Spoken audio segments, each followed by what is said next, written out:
Doctors, what is your best "how the hell did the patient survive" story? When my dad was in residency, he was helping deliver babies. One came out stillborn. It was a rough time for everyone. Dad had to carry the baby away, and the entire time he carried the body away, he did chest compressions. The baby started to breathe again. Dad had to bring the baby back. By all accounts, the likelihood of that working was extremely low, as they had already done everything they were supposed to for longer than they were supposed to do it. The parents had to go through some trauma therapy after that. That's all I know about the story. Wait, is this going to be a happy medical thread? Is it going to be a thread of not people just dying all over the place? I'm here for it. Some much needed reprieve. Next story. I was a resident at the time. It was the end of my shift, and I walked past a guy walking to the front desk with a goddamn harpoon in his head. It came in from below the chin and got out through the top of the skull. Dude wanted to go harpoon fishing. There was an accident in the boat and he hit himself with the harpoon, so he turned the boat around,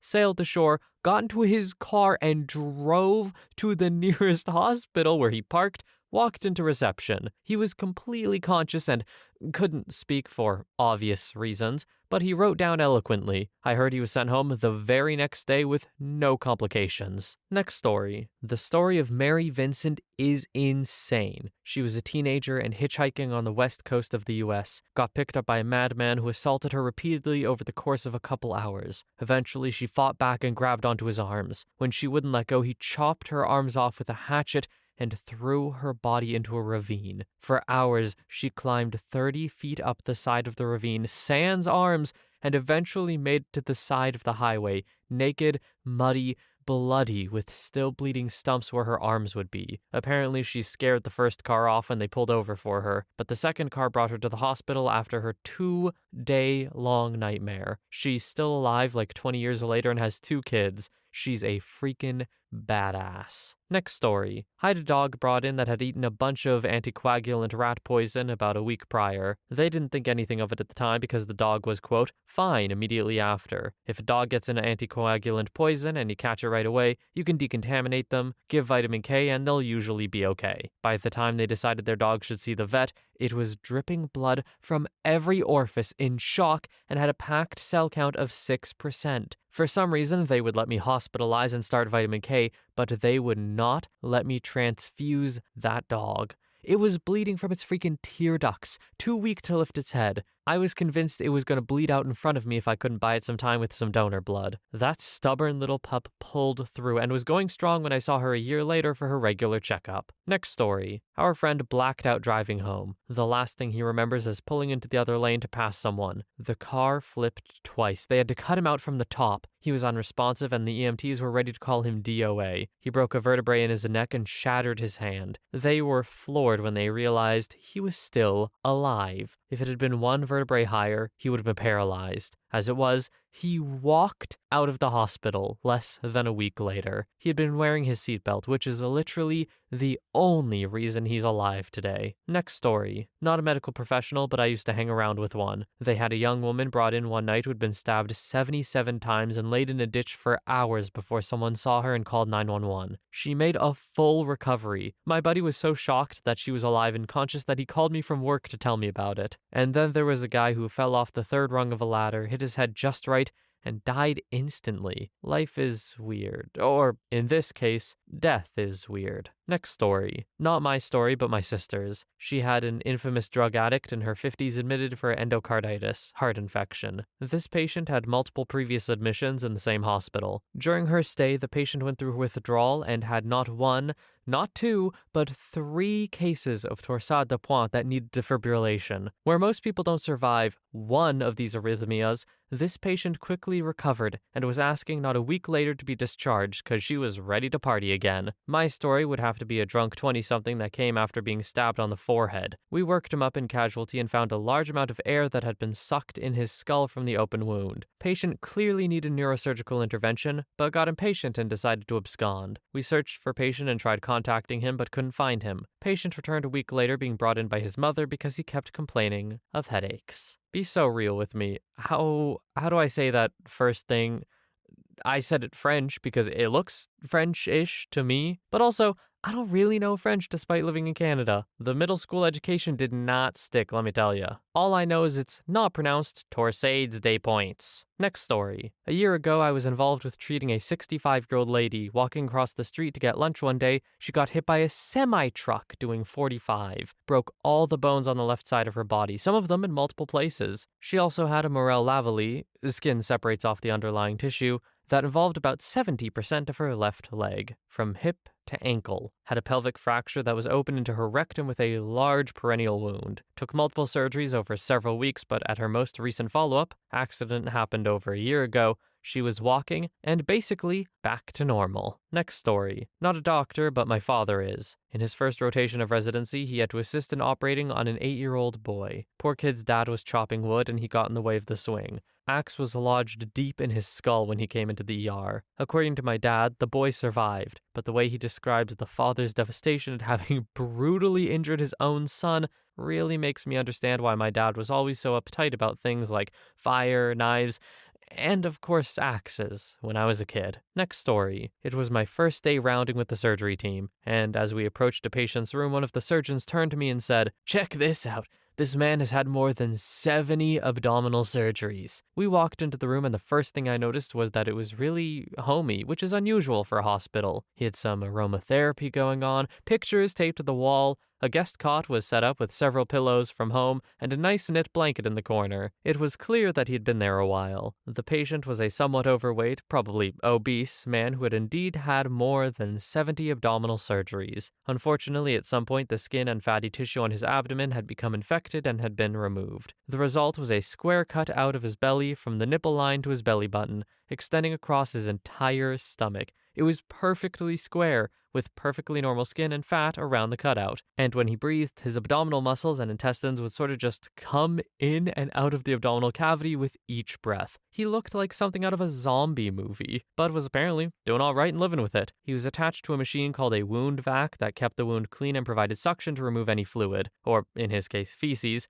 that developed in the wound. We were waiting for the day when he stopped leaking stool into the square to get him a skin graft. We were still waiting when I left the surgery service a month later. Next story. On the trauma service just before Christmas several years ago, get paged for incoming 911 trauma at some time near midnight. Walk out of the workroom on the top floor of the hospital and I can see several blocks away the road lit up with cop cars and ambulances. Knew it was going to be bad. 20-ish-year-old comes in after being shot 7 times in the chest, awake, talking. Every single bullet missed every vital organ, and he survived. His 16-year-old buddy gets shot just once in the chest and dies on the scene immediately. Cops show me their body cam of the scene with them doing everything they can to save the kid, but he was too far gone. Police later caught the 2 suspects who had been doing home invasions, including another murder, shooting another robbery victim in the street, and knocking over several pharmacies. Wrong place, wrong time. 16-year-old waiting for Christmas and the rest of his life gone in an instant. Life just isn't fair. So, remember when I said it was going to be a happy one, maybe? Yeah.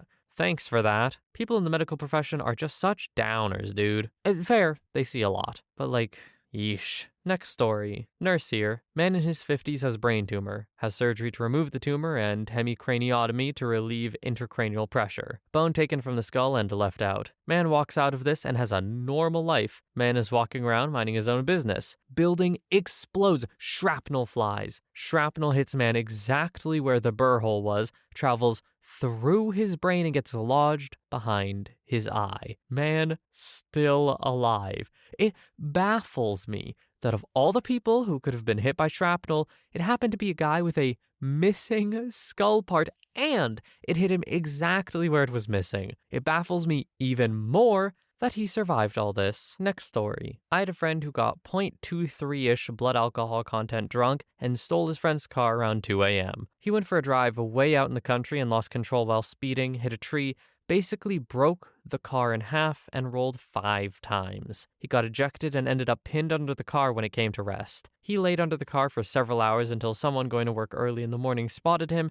and phoned EMTs. After a week in a coma, he woke up and did months of physical therapy to get back to walking and eventually made a full recovery to the point he was squatting almost 400 pounds. Then he died of an overdose. Next story. I'm an ER doc and went to see a hall patient with a complaint of toe pain. Sat down to really talk with the guy since it it was a lull in my shift. Said his toe hurt because he dropped a knife on it. Asked him, were you cooking or what? He looks up from his foot and I notice a thin red line on his neck below his thyroid cartilage, Adam's apple. My heart sank, then started pounding. It's really hard to slit your own throat without bleeding to death, but not impossible if you hit the trachea just right and it lines back up when you look down, which is what this guy had done. He had cut nearly all the way through his trachea, windpipe, and just the muscle in the back was preventing it from falling into his chest, causing him to die by suffocation. Once that happened, I wouldn't be able to help him, not with intubation, breathing tube, or cricothyroidotomy, cutting into neck, since his trachea would be retracted into his chest. Very calmly, I call cardiothoracic surgery and ENT and got the guy to the OR, still looking at his toe to maintain the seal, for tracheal repair. He was discharged to the psych floor 3 days later, since this was an attempt at his own life, but did well. I knew he had already decided to live since we had about a half hour to talk calmly to each other, waiting for the OR to be ready. If he wanted to finish himself off, he would have just needed to look at the ceiling. Like many patients in the ER, his story was poignant. His acuity wasn't immediately obvious, and there was morbid humor associated with the case. When we tell our trainees about this case, we refer to him as the Canadian. Next story. Not a doctor, but the patient. Less than a year old, started seizing. This led to a severe case of the not breathing, quickly followed by everyone crapping themselves trying to get me to breathe. 2 frantic rides to the hospitals later. First one couldn't take me because they didn't have machines for someone so small, and now they've got machines keeping me alive. Several surgeries solely reacting to more crap going wrong. A month, half of which I spent in a coma, and I woke up on my own. Didn't even need the machines anymore. Only lasting effect is a small scar from a machine they left on for too long and asthma for about 5 years. They never figured out what the hell happened, so there's a chance it could happen again someday. Here's hoping for the same luck that got me through the first time. Next story. Not a doctor, but my dad survived diabetic ketoacidosis. Not a doctor, but my dad survived diabetic ketoacidosis, massive heart attack, and kidney failure. Doctors told us to prepare for his death. We called in the priest, brought all the family in. He was on life support for a week and kept on improving. They gradually brought him out of it. When he came to, he ripped out his tubes. The doctor who prepared us for his passing came back from vacation, saw my dad alive and recovering and said, "You are the last person I thought to see again." My dad blinked and asked, "Who is that?" He's still alive. Next story. I wasn't in the hospital at the time, but a friend of mine was, and this happened. A guy was high and tried to rob a girl on a bridge, but things didn't go as expected, and he tried to jump like 7 meters down, which caused several fractures in both legs. As police and medical services were called, he tried to swallow a bladed object because prison didn't sound too good. So there's this guy in ER, both the legs, awful states, multiple cuts, and a perforated esophagus that fell into cardiac arrest twice. But he survived, so there's that, I guess. During the night, I remembered another 2 cases, maybe not as extreme, that I was present at. An 18-year-old had a 5-centimeter cut in the left side of his neck and part of his ear was missing. I always tried to chat a bit with the patients to learn about it and to make them a bit more comfortable. Turns out the kid had schizophrenia and gave up trying to deal with the voices, so he injured himself. The other one was a guy with a pretty bad cut on his hand, and my buddies and I had to clean and stitch it. Once finished, we called the doctor in charge of us to take a look. He said it wasn't bad. And then, "You guys didn't move his head at all, right?" No, why? Turns out he'd been stabbed in the back of the head and the knife was still there. Next story. Not a doctor, my grandpa, though, stepped on a landmine which resulted in lost fingers and stitches in his lower arm that were done with toothpicks. Was made to run for miles in the nude as a prisoner of war with these injuries, all while hiding a journal in which he recounted all of these stories. Also was shot in the head and survived with no brain damage. There are other things that I can't remember anymore, but he was tough as nails. When I was 7 or 8, he was in his 80s. He used to outrun me in a race, no issues. A year later, freaking cancer. He went from gardening and carrying bags of soil to his deathbed in 2 weeks. Next story. Not a doctor, but holy crap, my dad. Been shot once, stabbed once, was an extremely brittle diabetic, got pancreas transplant, survived 2 diabetic comas, was homeless for 5 years, got addicted to hard drugs, went through rehab, end-stage renal failure, got a cadaver kidney transplant last minute, right shoulder dislocated twice, fractured hip, lost his top 4 teeth in mechanical bull mishap, no freaking joke, been through multiple miscellaneous surgeries, lost a leg to Charcot foot, I don't know what it's called, and is almost blind. 10 out of 10 dad though, would son again. Dude's a monster. He just went on a 28-mile tandem bike ride last week, and next week we're hiking through the desert to smoke weed. He now smokes a lot of weed. Edit. Asked him if I missed anything. I forgot to mention the small metal tool or staple or something left in when they sewed him up after the kidney transplant, which they had to remove, as well as a hernia and the neuropathy. OP, I think your dad might be the main character. I don't really know of what, but I think he's got some plot armor. And you just know whatever takes him out is going to be the stupidest thing in the world. It's just how life works, it seems. Next story. Not a doctor, but my mom, when she was a small child, 6 or 7, got really sick. They couldn't figure out what it was. One night, whatever the infection was, it caused an artery to rupture in her head.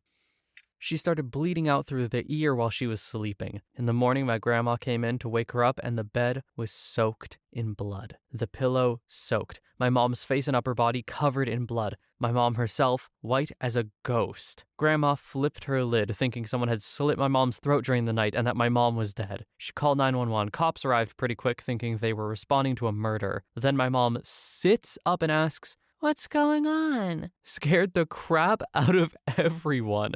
Medics get called and she gets airlifted to Marybridge. They have to give her several bags of blood and transfusion. She has to have several surgeries, is temporarily paralyzed on one half of her body. Spent months in the hospital and had to relearn how to feed herself and walk. Basically, be a functional human being. She turns 62 in little over a week, and the only remnants of her almost dying is a thin scar from ear to chin. Her eyes dilate differently, and the left side of her tongue is partially paralyzed. Next story. My grandma's dad. That dude was in love with this girl, but was hated by her family. So they ran away into the woods. Little did they know, her father ordered his sons to hunt him down and bring back the daughter. So they did. And meanwhile, they put a bullet straight to his chest. But that bastard survived the bullet and later on created a lineage with that woman. Also, he did many years in Goliotok, a Yugoslavian version of Gulag, and survived everything. Truly one of a kind. Edit. He had the bullet in his chest till his last breath. Next story. It might be my grandpa. My dad is a doctor. I am not. And one day when we were traveling with my mom's parents, we noticed my grandpa was walking poorly and depending on one leg more than the other. Also got tired really fast. Initially, we thought maybe a stroke, but then he thought maybe it was a meningioma, brain tumor. Luckily, as a doctor, I think he helped get a brain scan for my grandpa, and they found 2 large brain tumors. One the size of a small baseball, apparently, which applied a lot of pressure and was also squeezing his optic nerve or something. So eventually they operated and took out the big tumor. And he's relatively old, so he would likely not fare too well after brain surgery. They left the small one in because they said it wasn't big enough to be a hindrance until he was like 103 years old. So at that point, it wasn't worth the risk of taking it out. Somehow, his eyesight wasn't damaged at all, he can walk perfectly again, his stamina and endurance is 5 times better, and his attitude is incredibly positive at all times. I think the shock of the tumor and his gratefulness caused that. Everyone basically expected him to die after hearing about the tumor. I don't know if this is actually a rare occurrence, but it sounded pretty crazy to me. Next story. Not a doctor, but my mom is. She says while she was doing her internship, her teacher gave her a guy to stitch up who had come in after a machete fight. He wasn't expected to survive and had gashes all over his body, including torso, and bleeding everywhere. Mom stitched him up as best as she could and saw that he had a giant hole near his ear with white stuff sticking out. So she grabs it with tweezers and almost pulls it out when she realizes it's his brain. So she stuffed it with something she said was clay-like that hardens. Guy got discharged but wasn't expected to live. She saw him 2 years later walking around in a mall. She calls him her zombie. Next story. I'm not a doctor, but this is the story of my late grandpa. He was crossing the road one night and got struck by a car. Police said when the car struck him, the force literally knocked him right out of his shoes, and that from where the shoes were on the road was 60 feet away from where he landed. He landed in the windshield of a car coming the opposite direction. He was taken to hospital and was DOA, resuscitated, and in a coma with severe brain damage. Doctors told my mom he was never going to wake up, and if he did, he wouldn't be able to walk or talk. Whilst in a coma, he died and was resuscitated twice more. Eventually, beyond anyone's belief, he woke up, and after weeks in the hospital bed, he looked out the window, pointed, looked at the cars on the road, and said, football. He went on to make a near full recovery. Slight slurred speech and not full movement in the left arm. Went on to live on borrowed time until the age of 80, roughly 30 years after the accident. Missed that guy. Next story. I'm an ICU nurse. Later into her recovery, I took care of a young 20-something woman who was speeding down the highway drunk one evening. She crashed her car into a ditch. Of course, she wasn't wearing her seatbelt either. So she was ejected from the car, except that due to the force of her high-speed runoff and the angle of the ditch she drove into, she was ejected into a tree. She ended up getting impaled through the neck by a 6-inch circumference branch. It missed everything important by millimeters thanks to the way she was skewered. I'd have never believed the story of her arrival if I hadn't seen the photos from when she was first brought in to our sister level 1 center. EMS has to cut her out of the tree and bring her in with the branch still running her through. She ended up trached and vented and with a feeding tube, but she did wake up again and was slowly making progress with moving her fingers again when I took care of her. Next story. Had a guy come in with acute onset blindness in both eyes. Did a blood gas which showed a pH of 6.6 and a bicarb of 0.5. To give some perspective for non-medical peoples, these numbers shouldn't be compatible with life. Normal blood pH is 7.35 to 7.45, and because pH is a logarithmic scale, this guy's blood was almost 10 times as acidic as it should have been. The fact that he had no bicarbonate, acid-base buffer in the blood in his system reflects that he had exhausted his usual compensatory mechanisms. We were convinced initially that it would turn to be methanol poisoning, but all his toxicology turned out to be normal. He needed 10 days of dialysis and ICU, but eventually made a full recovery. We were never able to work out what caused his severe metabolic derangements. Next story. Not a doctor, but I've seen this kind of thing happen in my own family. In 2015, I think, my grandfather got really sick. Don't remember exactly with what, but it had something to do with his intestines. As if this wasn't enough, he got a hospital infection, had to go through a lot of surgeries, and before every single one of them, the doctors would tell us to prepare for his death, because someone at his age just wouldn't survive this kind of procedure. After one of these surgeries, something went wrong. His intestines leaked crap into his body for almost 2 days. He survived. Had to use a colostomy bag for months, but still made it. Now he proudly shows his scars to everyone he meets. And years ago, when I was around 5 or 6 years old, he was working on a construction project and fell from a really high place, more than 5 meters, I think. Broke a few bones, but full recovery. Next story. Patient has a horrible lung infection from a chronic illness. Antibiotics are not working, and he continues to become septic. All other sources of infection are ruled out, and the team is confident that his blood infection is coming from his lungs. Now the patient is also on the lung transplant list because of his chronic illness. So the team decides to remove his lungs without a confirmed donor and anastomose his pulmonary arteries to his pulmonary veins. Then he's put on ECMO without any lungs in his body, and his infection clears. About 10 days later, a lung donor becomes available and he gets transplanted. Wakes up about 3 days later, very sick, but very much alive. Lived without lungs for 10 days. I just know that first breath felt amazing. Okay. Realistically, probably felt horrible, right? Things were probably not good down there. But hey, it's another breath they got to take. Next story. I'm no doctor, but my grandfather had lung cancer, and it was misdiagnosed at first as pneumonia, so he was given antibiotics. He got better at first, so after a while he stopped using it. Later, when he got worse again, he started taking the remaining pills of antibiotics and went to a different doctor who diagnosed the cancer. Surprisingly, the tumor got somewhat smaller while he was still taking the antibiotics, but the doctor was surprised because he didn't know why. Years later, there was news in the media about cheap antibiotics that might work against some types of cancer. Next story. Not a doctor, but the case of Phineas Gage is well known. At the age of 25, Gage was working as the foreman of a crew preparing a railroad bed near Cavendish, Vermont. He was using an iron tamping rod to pack explosive powder into a hole. Unfortunately, the powder detonated, sending the 43 inches long and 1.25-inch diameter rod hurtling upward. The rod penetrated Gage's left cheek,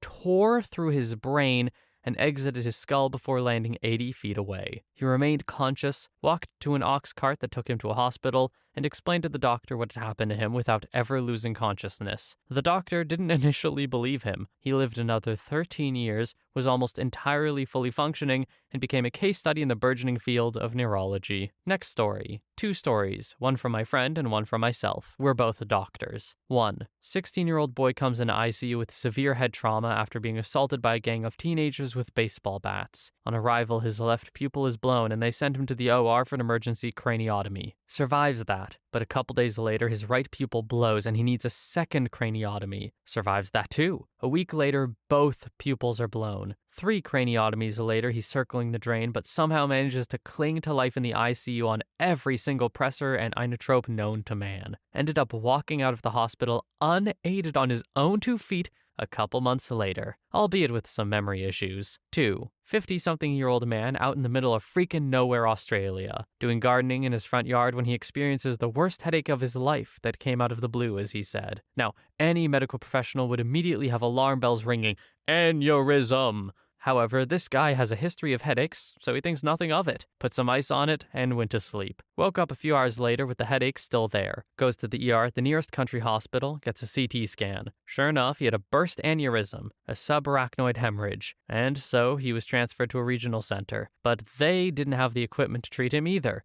So they flew him to our city hospital where he was then treated. He could have died at any point, but miraculously pulled through. Last I saw him, he was up and walking with no focal neurological deficits. Next story. Not a doctor, but an ICU nurse. Had a patient who was a heavy multi-drug user. Had been admitted more than a few times for problems relating to drug use, i.e. endocarditis. Always signs out AMA as soon as she can and likely doesn't finish her antibiotics because she keeps coming back. My second time receiving this patient, she had been found in public seizing, and paramedics were called and then brought to me again. Brought her down to CT after she was sedated, paralyzed, and vented. Freaking giant frontal lobe abscess. Shipped her out to a neuro hospital the same day. 6 months down the road, someone from my team gets a call from the inpatient unit about this same patient. I was honestly certain I would never see her again. Next story. We had a local drunk, late 50s, come in for sudden cardiac arrest. Worked the code for about 25 minutes overall. Ended up getting ROSC and admitting him to the ICU with a bunch of broken ribs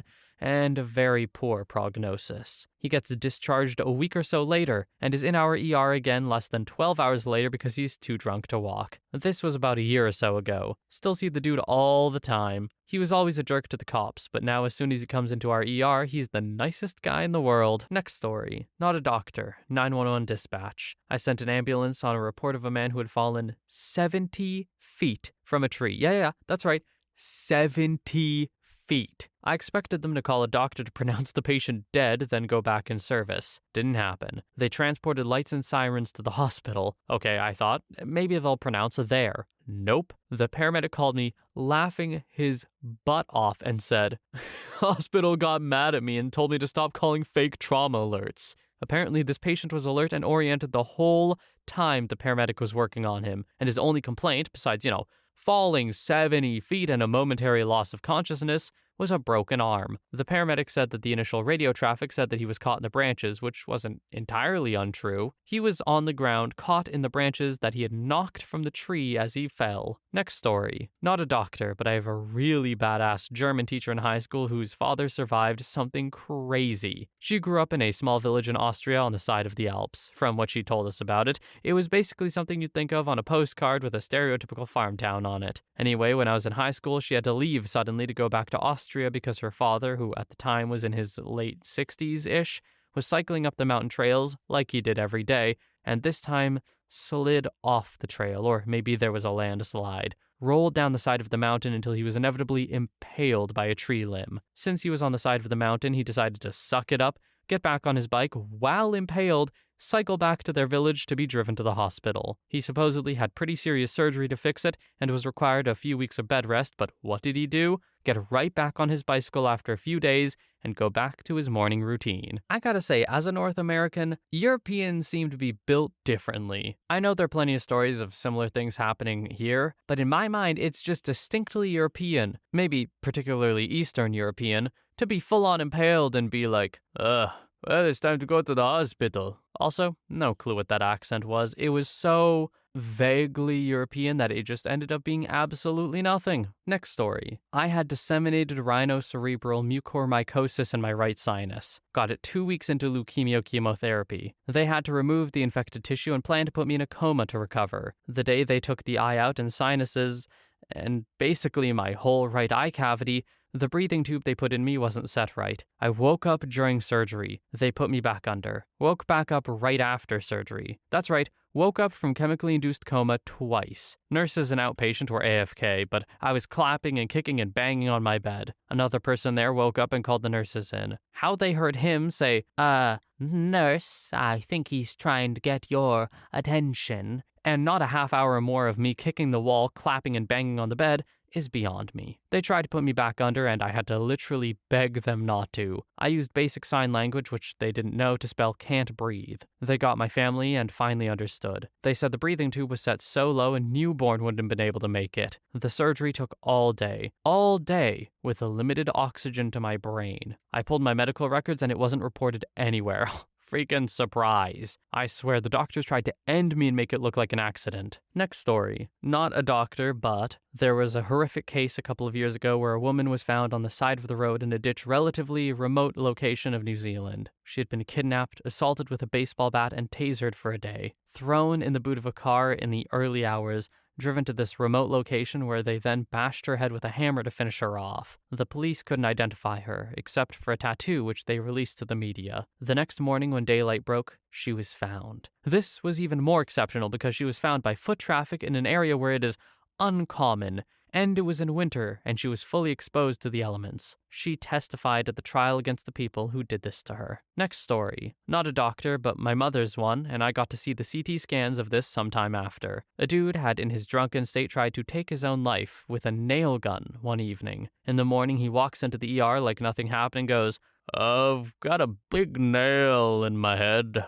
Needless to say, the ER personnel didn't believe him in the beginning, because he appeared to be completely fine, except for some pain in the head. Duh. After closer inspection, though, they did indeed see some gray dot on his head, so he got a CT scan done, and there was a nail, about 10 centimeters in length, embedded. He got shipped over to a university hospital, I live in a small town, where they pulled it out. The most ridiculous thing about all this is that the guy didn't seem to be affected at all by the massive piece of metal in his head when he walked in. Lucky guy. Next story. Not a doctor, but I worked in a hospital. Talked to a patient who was returning for follow-up x-rays. He was driving a side-by-side on a remote dirt road and went off a cliff. I know the cliff. I even remembered hearing about the wreck on the news and expecting everyone involved was toast, even though they did report the driver got taken to the hospital. Figured it was a case of, they'll call it in the hospital. Keep doing CPR until they get there. It's several hundred feet, more or less, straight down a rocky, cactus-covered cliff. He probably bounced a few times on the way down, but I'm betting he caught some pretty good air. He had a broken collarbone from the seatbelt and other minor injuries. The best part was the vehicle this guy used to get to the hospital for his follow-up x-rays. A new side-by-side. Edit. For the non-US residents, side-by-sides are the love child of a Jeep and an ATV. They've got open cabs with just a roll cage and a windshield. They'll go anywhere that vaguely resembles a road.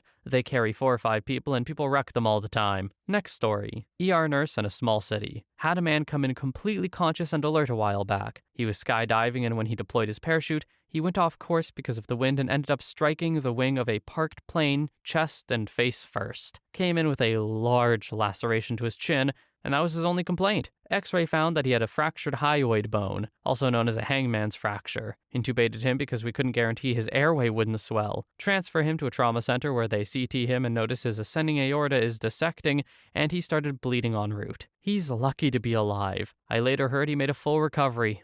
Next story. Not a doctor, but here's one for you. My father-in-law was 73 years old. Back in 61, he and a friend went out to watch a couple girls fight over a guy. That didn't happen, so they went bar hopping instead. Father-in-law decided he was too drunk to drive and gave the keys to his friend. Friend missed a 20-mile-per-hour curve at 80+ and struck some big elms in the front yard of a World War II/Korean veteran doctor at about 3 a.m. local, upstate New York in April, as my father-in-law told it. "A cold-ash morning," he said. Doctor was so tired of people hitting his trees that he kept a go bag and box ready to go by the front door. Friend was double dog toast, and my father-in-law had a full-on crowbar through him right above his pelvis. Hook on the left, with it just missing his spine to the left, pinning him to the door to the tree. Doc had to cut through him to get him off the crowbar. Father-in-law said the doc put him halfway back together and was working on him in the ambulance. Said he woke about a year later in the hospital to a picture of the woman he loved marrying a distant friend of his, and it pissed him off, so he decided to get healthy enough to fight him. So come 2011, and a doctor named Katzman, working through Watson Clinic of Lakeland, Florida,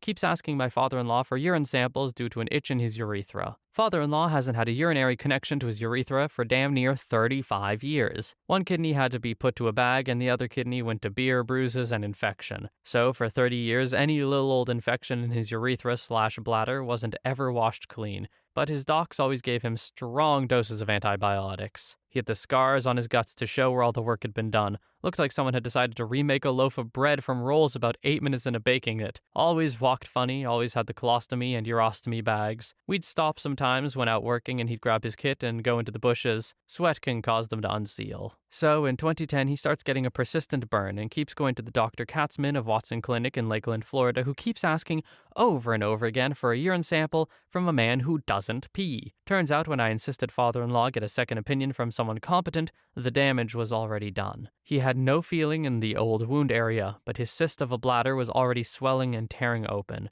The infection got out into his prostate, pelvis, and right thigh when he finally felt it. Went from okay to screaming for salvation in about 3 hours. So we call the WAB bus and my wife rides in with him. I cleaned up where he double-dutched on the floor from the pain and called the customer list for the day that there would be a delay. He was in surgery in about 4 hours. We met the surgeon after 14 hours later, and he had 2 things to say. 1, father-in-law had woken up under full anesthesia for about 20 minutes after being closed up and left 5 bruises on the ex-corpsman's arm where he grabbed the doc and yelled, and went back to sleep. Second was that they cleaned out such and so and also had to reconnect his femoral arteries to the correct sides, and the doc wanted to know what the hell my father-in-law had been through that the surgeons hadn't noticed they hooked crap up all wonky. I never quite believed the story about being cut off a crowbar, but I told it verbatim. When a doc who spent 20 years fixing military and civilian injuries in war zones quietly and slowly says, "Damn," you know you've got a good story. There was a chip off his pelvis and off the sides of his spine. The crowbar remained in the tree with the door on it for more than 2 decades. Even the original doctor was impressed with pulling it off. My father-in-law didn't make it. Healing up against all the different varieties of crap that he'd been exposed to and the hospital staff being afraid to touch him due to a double MSRA status was just too much. But after literally having a corrective and life-saving surgery that can end a 20-year-old at the age of 73, he held on for 5 more months. In the end, at home to pass, I had to start grinding the morphine pills into some absinthe to help get them into his blood. Morphine and alcohol with water chaser was all he had for the last 2 days, and he was awake most of it. I swear to God, I half expected him to wake up and grab one of the mortuary workers and scare the crap out of them. His insurance beat the living crap out of Watson Clinic, and we ended up $1,200 out of pocket for the things he broke when he missed the stupid doctors who didn't read his medical records while he was in the hospital. Insurance paid $1,437,000 or so. Only had to talk to them once. Had the luck that one of his nieces runs a subacute care facility and climbed up the recovery home he was in for 3 months, 2 fists first when they started trying to double bill us. When the IRS demanded the $741 he owed for the year, I sent them the last $2,000 Social Security check and a certified copy of the death certificate and his USMC dog tags from the late 50s. Got the tags back. Strangest thing is that all the guys his same age who he knew that were ex-USMC died in the next 2 years. 5 of them. At some point in your life, you hear about this story and think, yeah, sure, medicine's that good and it could happen. But you'd never expect it from 61 at night in sub-zero deep in the countryside. I can't believe OP didn't once mention how his dad felt about his friend passing. Like, that's a brutal way to go. And the fact that you survive against all odds and your friend didn't, I mean, obviously that's gotta suck.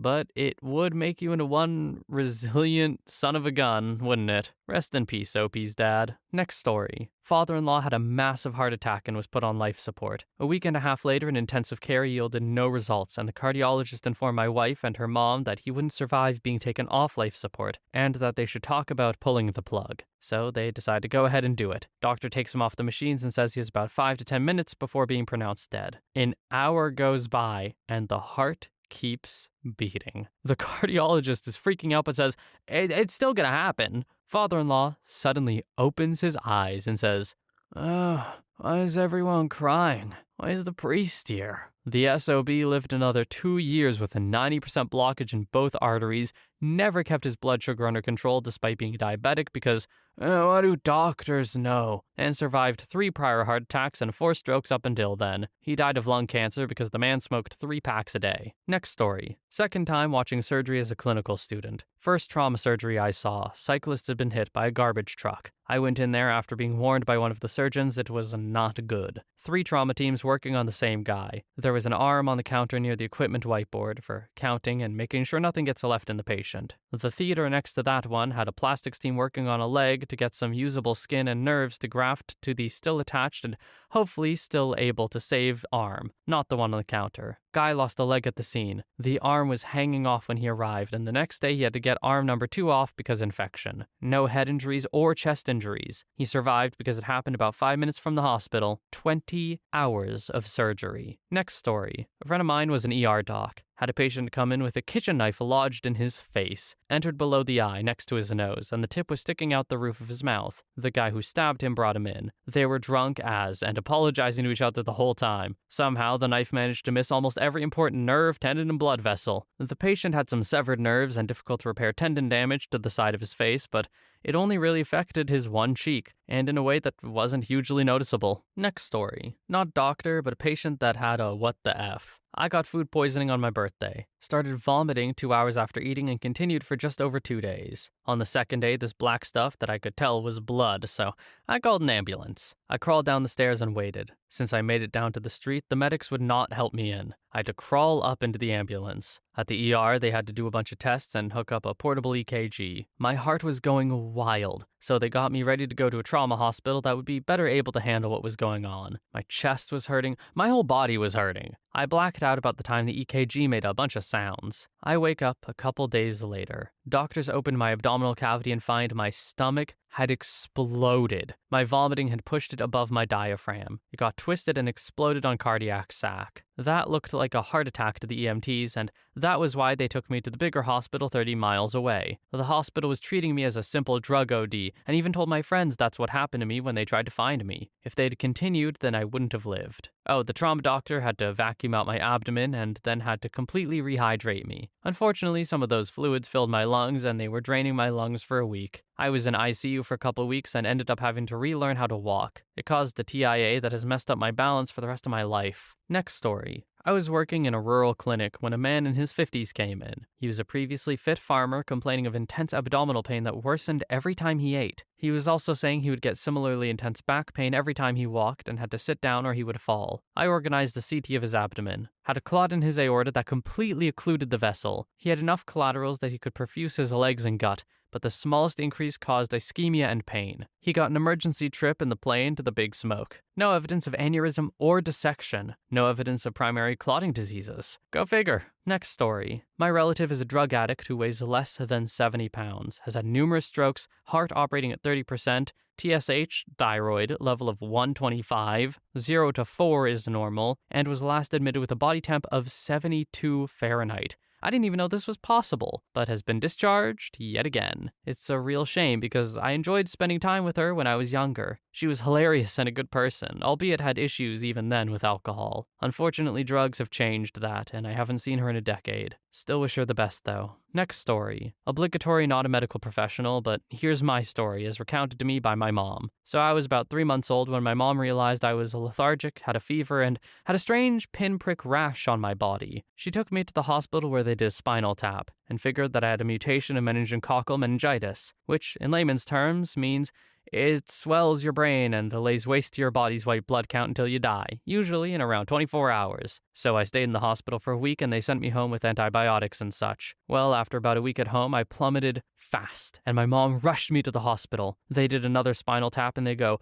"Oh, crap, this is a complete mutation and we can't handle this. We're going to helicopter her to another hospital that is better equipped." That all sounds fine, but in the helicopter ride, they lost my heartbeat for a minute. So they had to give me chest compressions, and they called my mom to tell her to plan my funeral on the drive, because I had not made it. Well, my mom gets to the hospital, and I was not only alive, I was a ton better. So I stayed another week as it left my system, and they took blood samples and took pictures of my pinprick rash. Meningitis rash looks like big purple bruises. So I'm a medical miracle, they said. They thought I'd become a complete vegetable and not be able to do anything. Well, I can walk, talk, and am artistically inclined. I do have chronic nerve pain from the trauma, have a lowered immune system, am actually more likely to contract meningitis so I can't get the vaccine, and am on the spectrum of possibly high-functioning autistic. Cool thing is, I'm in medical books, and they're trying and possibly succeeding in making a vaccine for my particular case of meningitis, even though they've never seen it to that extent ever again. Now, Opie, first of all, so sorry that happened to you. Terrible. Tragic, obviously. But it is really cool you're getting a vaccine pretty much just for you. Like, that's pretty sick, right? Some people have, conditions or whatever named after them. You get actual medical development for you. Hell yeah. Next story. I'm not a doctor, but I'm the patient. When I was in my early 20s, I started having pain in my lower left back after a long car trip. I went to the ER and got an x-ray. I was told there was a massive lump near my spine where my lymph node was. The ER doc told me it was a late-stage lymphoma and to find an oncologist. Needless to say, I was devastated. So the next few months I spent my time in massive amounts of pain while I waited to see a doctor. As I waited, I got worse. My legs started swelling and hurting. I went from walking to using crutches to a walker to a wheelchair in less than 2 months. I finally saw an oncologist who ran several tests on me. All of them came back negative for cancer markers. They did a biopsy and it came back inconclusive. Finally, a doctor told me to get an ultrasound on my legs. When I went and got the ultrasound, the doc froze up and had to call his boss. After his boss, the owner of the clinic, looked at my legs, he went white. He told me I had a massive amount of blood clots. Over 50% of my body was clotted. So of course I went straight to the hospital and was given a room and a bunch of anticoagulants. They put tubes in my legs to pump a clot-breaking drug into them. When I woke up, I was in extreme amounts of pain, and I learned that morphine doesn't work on me. That's when I started bleeding out massively. It turns out the clot-breaking drug wasn't being moved throughout my body and was dissolving all my veins in my back. It turns out that it wasn't moving around my body because I was born without my inferior vena cava, so I'm missing a massive part of my vascular system. My legs hurt and get swollen easily. I have to take anticoagulants for the rest of my life, but I survived. Next story. I was just admitted to medical school, currently first year, when my mom was admitted to the hospital. She had a horrible reaction to chemotherapy, 5FU, which sent her to basically complete shutdown. First, she had toxic metabolic encephalopathy, buildup of toxic metabolites in the brain, as well as cerebral edema, brain swelling, and she was immunocompromised. She then developed pneumonia, but luckily her immune system kicked in and she could fight the infection. She was in and out of the ICU for about a month and she was intubated during that time. Once the swelling went down, she wasn't getting better because it turns out she has something called myasthenia gravis, which is an autoimmune disease that doesn't really let you move. She didn't have this before. She had 10 plus specialists and a whole team dedicated to her while she was hospitalized. Currently, she is a 99% recovered, with slight fatigue from the MG. She also beat her cancer too. All the physicians and the staff can't believe her current status, and several of them told me she wouldn't recover even close to what she is. Next story. My mom is a retired nurse. One day, some EMTs brought in a dead newborn baby, wrapped and tied up in a garbage bag. The mother had given birth to the baby in the toilet, and by the time the EMTs arrived, they'd pronounced it dead and wrapped it in said garbage bag. Fast forward to the EMTs bringing the mother and the baby in a bag to the hospital. The EMTs placed the bag in the hallway to be dealt with accordingly. My mom was fairly shook up by it all, as she was a fairly young nurse. She kept thinking she saw the bag moving and asked a few people who obviously told her she was just seeing things. After a few instances of thinking she saw something moving, she couldn't help it anymore. Had to go check to be sure. She went over and opened up the garbage bag, and as she did, the baby let out a massive cry. She and everyone else were shocked, and the baby ended up making a full recovery. This newborn baby had managed to be born in the toilet and then be placed and hauled around in a garbage bag for what I can assume was an extended period of time, and after all of that, absolutely fine. She said that because the baby went directly from the uterus to the toilet water and then to the sealed bag, the baby was never exposed to enough oxygen and was essentially like it never left the uterus. I can't believe my instinct was actually kind of right here.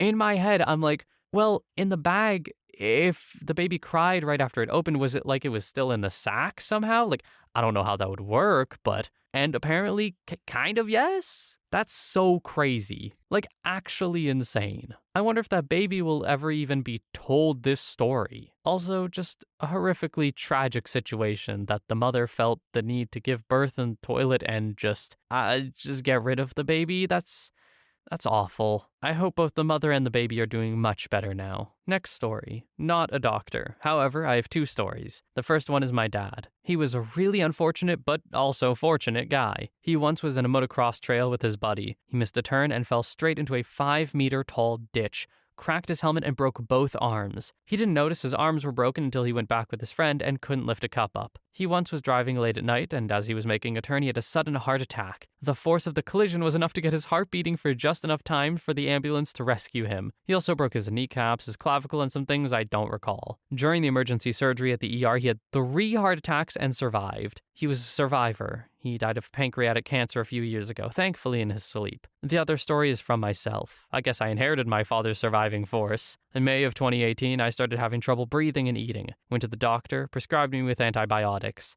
2 days go by, and I don't get better. Feeling weaker and weaker because I couldn't eat and barely drank. So my mom takes me to the ER and they give me only headache medicine and I stay there for a few hours. In the 5th day of me not being able to eat, barely speaking and having trouble breathing, my mom takes me to another ER and I stay there for a day. The doctor there told me to get an ultrasonography in the abdomen. I get there and it comes out clean. My mom at that point is freaking out and the lady tells her it's only in our head and there's nothing to be concerned about. We went back home and I go to sleep. I woke up very early with my whole left side completely paralyzed. I could barely talk and breathe. My mom drives me to the ER and they take me in and put me in a breathing mask to help me. All of a sudden I feel even more weak than I already was and crash. I went into cardiorespiratory arrest. They took me in an ambulance to another hospital which had an ICU and they intubated me and started ordering several exams. Turns out my amygdalas were completely dead tissue. They do an emergency tracheostomy in me while I'm in a coma and gave me several heavy-duty antibiotics for a super bacteria I got when I was intubated. I also had a bad immune response because several abscesses had formed in my throat and one beneath my brain which was pressing some nerves causing me to be paralyzed. After therapy and over 20 days in the ICU, I finally start to get better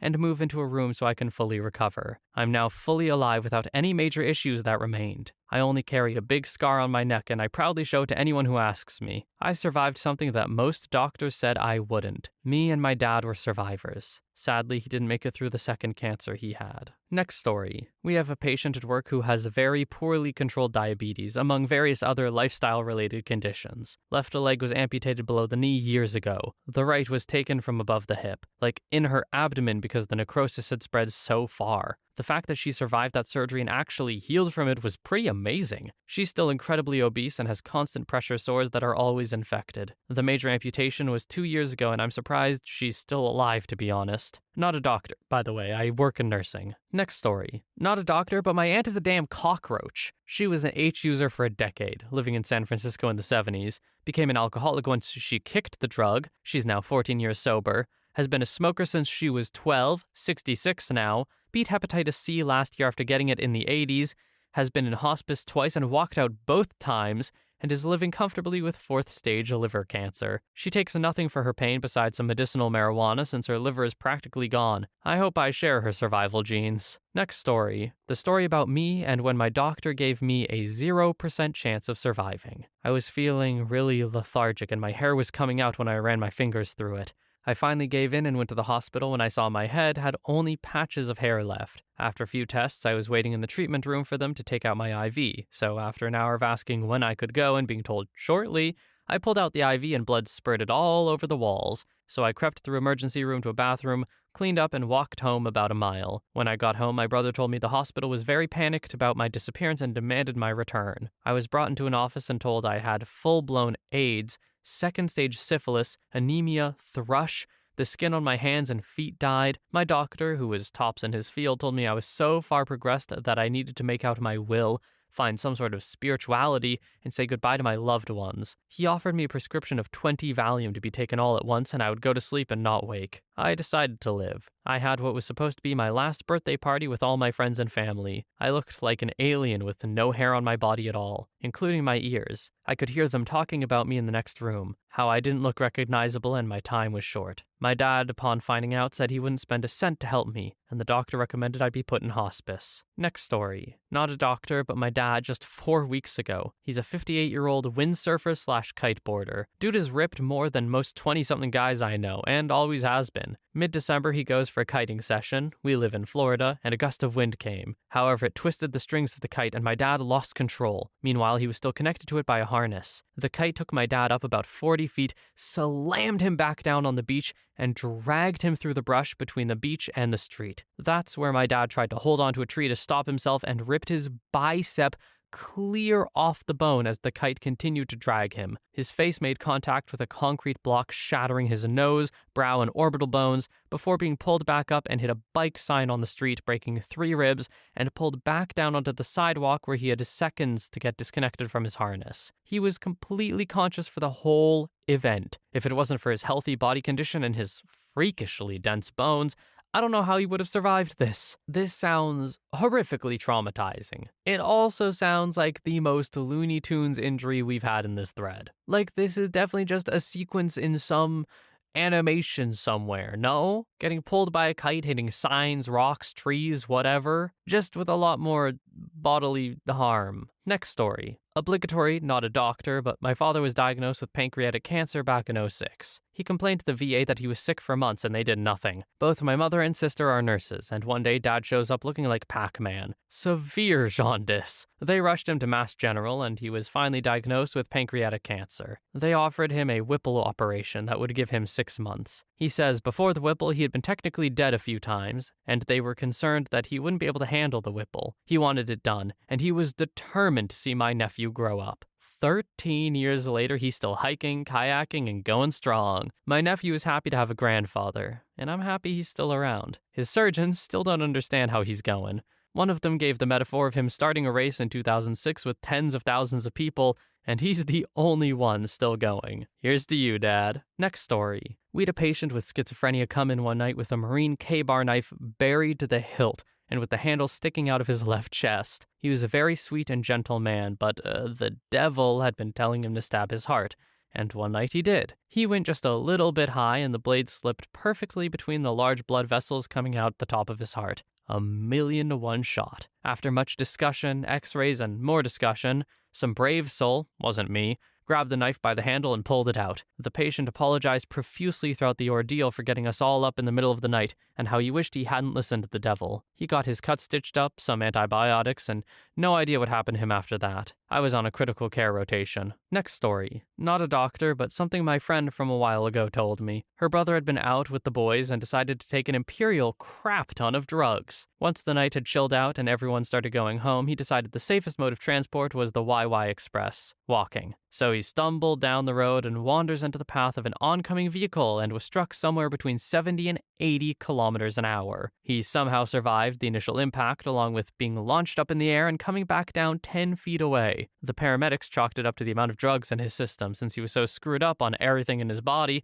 He was limp when he got hit, instead of stiffening up when seeing a car coming towards him like what a sober person would most likely do. So yeah, sometimes drug concoctions can save lives, I guess. Opie, I think we have taken the wrong lesson from this story. Do not do drugs. Do not do a whole mess. Don't do a concoction of drugs, please. It will not save your life. This whole situation wouldn't have happened if he hadn't taken anything. Probably. Next story. During my training, a patient came in the ER after a motorcycle accident where he hit a tree. His leg must have been the first part to hit, because it had ripped open his right groin area and had pelvic fracture. The paramedics put gauze over the area, pulled the gauze off and pulled out grass and debris, and sitting right there was his right femoral artery completely intact. I'm not sure how he ended up doing, but unbelievable that the artery wasn't injured. Had he injured that, he for sure would have died before getting to the ER. Next story. Not a doctor, but friend's dad was in a bad accident years ago, drinking and driving. Actually ended the driver of the car he hit. His truck was badly damaged and dash collapsed. Police on site thought his friend that also died was the driver and only person in the truck. Friend's dad was under the collapsed dash. 2 days later, scrapyard operator where a truck was towed hears a moaning